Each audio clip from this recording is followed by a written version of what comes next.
యేసుక్రీస్తు నిజమైన దేవుడిని అంగీకరించిన మనం ప్రతి విషయంలో దేవుని మీద ఆధారపడి దేవుని యొక్క సహాయం కొరకు కనిపెట్టుకొని ఉంటాం.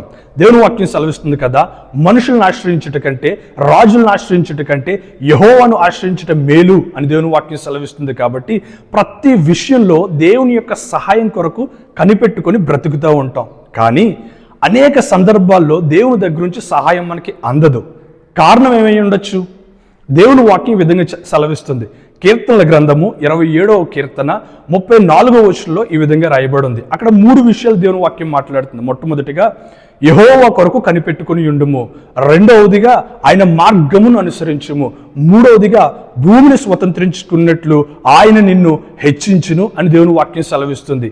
దేవుని యొద్ద నుంచి దేవుని యొక్క సహాయాన్ని మనం పొందుకోవాలంటే మొట్టమొదటిగా దేవుని యొక్క మార్గమును అనుసరించి నడవాలి. దేవుని యొక్క మార్గాన్ని అనుసరించి నడవకుండా ఎంత కాలము దేవుని యొక్క సహాయం కొరకు కనిపెట్టినా కూడా దేవుని యొక్క సహాయం మనకి అందదు.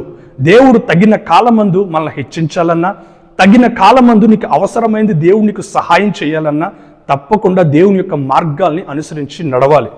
ఇప్పటికే చాలామంది మీ జీవితాల్లో, మీ ఉద్యోగాల్లో కావచ్చు, మీ యొక్క వివాహ జీవితంలో కావచ్చు, లేదా మీ వ్యాపారాల్లో కావచ్చు, దేవుడు నాకు సహాయం చేస్తాడు అని వెయిట్ చేస్తూ ఉండొచ్చు. కానీ దేవుని యొక్క మార్గాల్ని అనుసరించి ఎంతమంది నడుస్తున్నారు? ఒకవేళ దేవుని యొక్క మార్గాల్ని అనుసరించడంలో నీవు కనుక విఫలమై ఉంటే, ఈరోజు దేవుని వాక్యం విన్నారు కదా, దేవుని యొక్క మార్గాల్ని అనుసరించి నడవండి. దేవుని యొక్క సహాయం తప్పకుండా మీ జీవితంలో వస్తుంది. దేవుని వాక్యం సెలవిస్తున్న మాట ఏంటి తెలుసా? భూమిని స్వతంత్రించుకున్నట్లు ఆయన నిన్ను హెచ్చించును అని చెప్తుంది. కీర్తనల గ్రంథం 37వ కీర్తన 34వ వచనంలో ఈ మాటలు రాయబడి ఉన్నాయి. దేవుడు మిమ్మల్ని దీవించును గాక. God bless.